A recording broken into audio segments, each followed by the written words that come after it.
Okay, guys, Adam Trigger here. It is Monday. Time for the college basketball show. Quick programming note.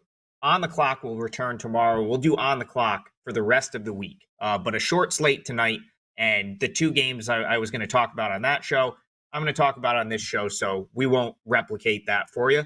We're going to break down a total of the day, and I'm going to give you a client play. So hang around and you get both of those. And we'll start with my total of the day for Monday, which is going to take us to the ACC, where Duke will head to Charlottesville to take on Virginia. And I'm going to bring up a tweet here from a gentleman by the name of Danny Neckel on Twitter, who covers Virginia basketball, at DNeckel19. My buddy Aaron Kidd, who will be in the building tonight in Charlottesville, sent me this. I thought this was good enough to just read it out, and we'll start the handicap here. Virginia has now had an offensive rating of 120 or more, 120 or better, that's on KenPom, for 5 straight games. In the KenPom era, which goes all the way back to 1997, they've only done that twice. It was December 2014 and March 2019, and both of those times Virginia was ranked in the top 3 nationally. Now, obviously, this Virginia team is not those Virginia teams. But why is that notable? Because when Ron Sanchez took over for Tony Bennett, so Tony Bennett surprise, retirement 2 weeks before the season, one of the things he kind of has started to do since the early going is start to sort of take the clamps off of the Virginia offense. As we know, during the Tony Bennett run, Virginia's offense was always very deliberate, very slow, and it was really all about the pack line defense, playing as few possessions as possible. This Virginia team is not what past Virginia teams have been defensively, but the offense is starting to come around a little bit.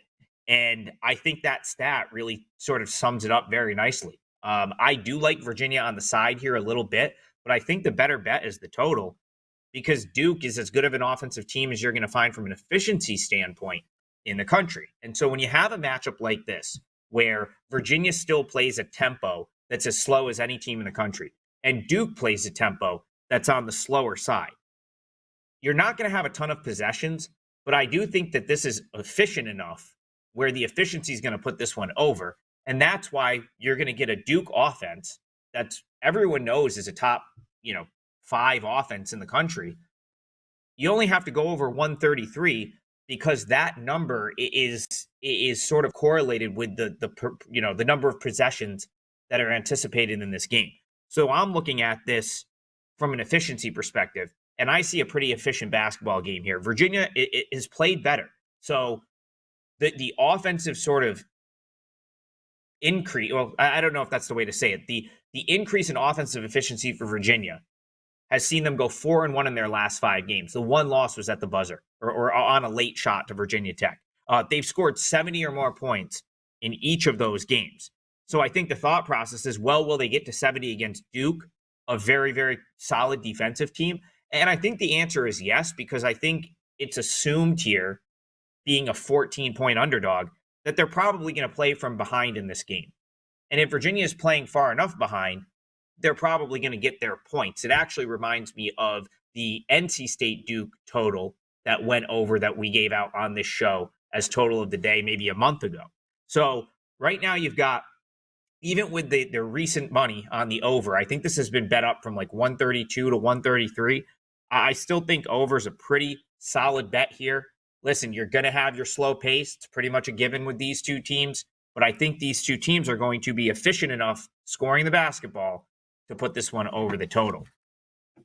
All right, one more day for the 30-day special that WagerTalk has. So check that out. That's on my page right now. All access 30 days comes out to less than $8 a day. I've already got like 2 or 3 spots circled this week that are probably going to be 5% plays. You pretty much pay for it, right? It's good. It'll pay for itself over the course of this week, and you get 30 days as opposed to, paying $35 per play for the 5%er. It's a great deal, and it takes you right into the conference tournament. So you look at the calendar right now, it's February 17th. 30 days from now, March 17th, we're pretty much almost to Selection Sunday. So a great time to jump in if you're, betting college hoops, and grab that 30-day all access special. And I'm going to give you one of my client plays tonight. So we are going to head over to the Patriot League. However, It's a nationally televised Patriot League game tonight. CBS Sports Network, 7 p.m. in a game between Lehigh and Bucknell. And if you follow me on Twitter and you watched my appearance on the MGM Bet Nation show yesterday, I actually gave this, I handicapped this game without a line. So before lines even came out, I had this one circled and I said 5 or better, I'd be all over Bucknell here. So hopefully some of you got the opener of 4.5, which was not there very long. That was pretty much gone instantly. I waited to post this for clients until last night. And so I gave -5, -120 because I wanted 5 and I knew most people weren't going to get 5 -110. So clients got this at 5 -120. This is now up to 6.5, but I still think this is a really good bet. And I'm also going to offer a couple of kind of different ways to look at this if you don't want to quote unquote take the bad number. So let's just start with the handicap of the game in general. So Bucknell, I had this in the first meeting. I had Bucknell plus 2.5 on the road at Lehigh. That was a game they led by 18 with about 9 minutes to play. Lehigh went into this press that Bucknell just had no idea how to break. They came all the way back, forced overtime, and I was fortunate to hang on and cover with Bucknell plus 2.5 in a game that Lehigh ended up winning by 2 in overtime. But that being said, there's Bucknell was caught totally off guard by this press from Lehigh that they're not going to be caught off guard by it here. The other thing is Lehigh can't do that all game. They don't have the personnel to press like that all game. So, it's not like they can open with it. Theoretically, they could come and come with it if they're behind again. But again, I think all week in practice, you would have to think that Bucknell's entire game plan here is let's make sure we can actually handle the ball if Lehigh goes back into that press. If Lehigh doesn't go into that press, they have zero chance to stop Bucknell at the rim. And that's been Lehigh's problem this season. So Berg Chebuhar, who was on the team last year, is now at Notre Dame. Dominic Parolin, who was on the team last year, has graduated. And Buba Moma, who was kind of the guy that was supposed to kind of take their spot into the starting rotation in the starting lineup as the big, has been hurt all year. It's left Lehigh very, very exposed inside. They have virtually no answer at the rim on either end. So where they've been able to get by in this conference is guard play. They have decent guards for this league. Tyler Whitney-Sidney, arguably the best guard in this league. But Keith Higgins has been out for weeks now. He's done for the year, it looks like. And he's really the biggest guard they have from a size standpoint. So what you end up with here for Lehigh is a very undersized backcourt with Whitney-Sidney and Cam Gillis. Now, they're both good enough to score in this league, but it really hurts them on the defensive end, and it hurts them getting much of anything at the rim. Why is that such a problem against Bucknell? Because Bucknell has a guy by the name of Noah Williamson, who stands 7 feet tall and is skilled on both ends of the floor. So he's a great rim defender, but he also can score. And not many teams in the Patriot League have a skilled 7-footer. That's just not something you see. You'll see size in this league occasionally, but not with the ability that Williamson has. And he creates a very, very difficult matchup that Lehigh just really can't handle. And he had a huge game against Lehigh in that opener. He was a big reason that Lehigh opened up that 18-point lead before eventually Bucknell opened up that 18-point lead before Lehigh went to the press and got back into the game. This game's now at Bucknell. Bucknell's not going to be caught off guard by the press like they were in the first game.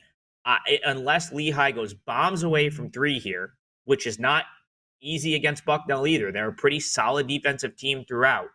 They're probably going to get blown out. You'll probably see something similar to the first meeting where Bucknell has an 18-point lead. And I think now they've got the context, if you will, to see that lead out and not let Lehigh come back, especially with the game being on their home floor. This is up to -6.5. I think you could just go -6, -120 and lay it. I think Bucknell's going to win this game by double digits. You could also maybe play a Bucknell first half, and if it doesn't get there, come over the top in the second half. But I would, I'm happy I've got the good number on Bucknell. That being said, I don't think it's going to matter. I think Bucknell probably covers any number in this scenario. So I think you can comfortably lay the points with Bucknell. I laid -5 here, and I also laid -5 at -20 for a 4% client play. So I appreciate you watching till the end here. You got a play that I would have had up for sale if the number held up. And that's going to be it for Monday. Like I said, on the clock, we'll be back tomorrow, and I'll do an on the clock the rest of the week. Check out that 30-day special on my page. And I've also got another 4% up for sale tonight at WagerTalk, which you can get if you just grab the 30-day special. Hope you guys cash your tickets tonight. We'll see you back here tomorrow.